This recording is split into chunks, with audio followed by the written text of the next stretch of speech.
नमस्कार, मी रविराज सोनार मालेगाव इथे असतो.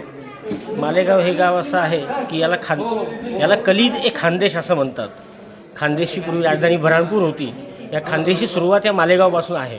कलीद ए खानदेश म्हणजे खानदेशची किल्ली हे मालेगाव आहे. तर इथून खऱ्या अर्थाने खानदेश सुरुवात होते. धुळे, जळगाव, नंदुरबार आणि काही अंश हा मालेगाव जो भाग आहे, मालेगाव तालुका हा खानदेशमध्ये मोडतो. आणि इथे आलेल्या प्रत्येक पाहुण्याचं स्वागत जे असतं हे एक गोड असेल तर गोडचं जेवण हे पुरणपोळी, विशेषतः मांडा, खापरावरचा मांडा.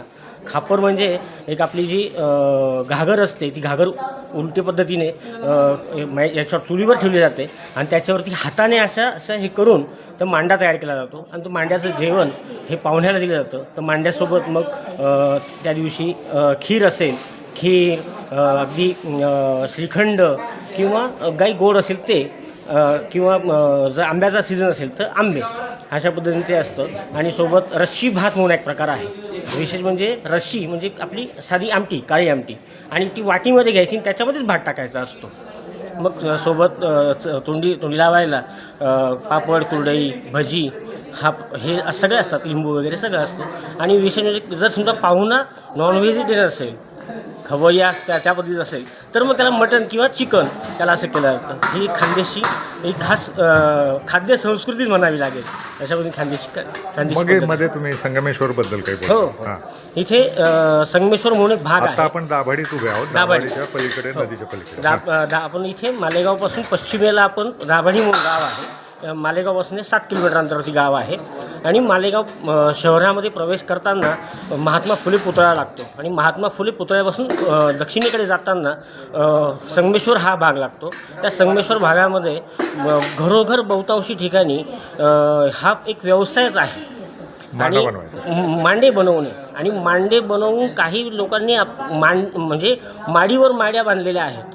अगदी एक घर तो तुम्हाला असं दाखवेन मी की त्या घरामध्ये लिफ्टची सोय आहे, पण ती घरातली माऊली मांडे करते. हे वैशिष्ट्य आहे मालेगावचं आहे. आणि जे आमचे मुंबईकडची किंवा पुण्याकडची मंडळी इकडे जेव्हा जळगावकडे किंवा इकडे येतात तर इथे मालेगाव तालुक्यामध्ये रस्त्यावरती जी गावं आहे, हॉटेल आहेत मोठमोठे, कार ढाबे वगैरे अशा पद्धतीचे, तर तिथून मांडे घेऊन जातात. म्हणजे इथली माऊली 60 रुपयाला मांडा विकते, ते तिथे 300 रुपयाला विकतात. अरे वा. आणि इथून ती सकाळी म्हणजे ती पहाटेपासून उठून 3-3:30 पासून उठून तयार करते. हे हॉटेलमध्ये ठेवतात आणि हॉटेलमध्ये ठेवल्यानंतर ते ओव्हनमध्ये गरम करून देतात. वरून साजूक तुपाची धार वगैरे म्हणतात. अशा पद्धतीने हे मांडा व्यवसायसुद्धा इथे मोठ्या प्रमाणात चालतो.